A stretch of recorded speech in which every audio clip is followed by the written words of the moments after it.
श्रीमन्महागणाधिपतये नमः। श्रीमहासरस्वत्यै नमः।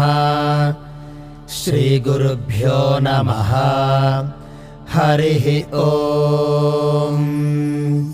अस्य श्रीललितासहस्रनामस्तोत्रमालामन्त्रस्य वशिन्यादिवाग्देवता ऋषयः अनुष्टुप्छन्दः श्रीललिता परा भट्टारिका महात्रिपुरसुन्दरी देवता।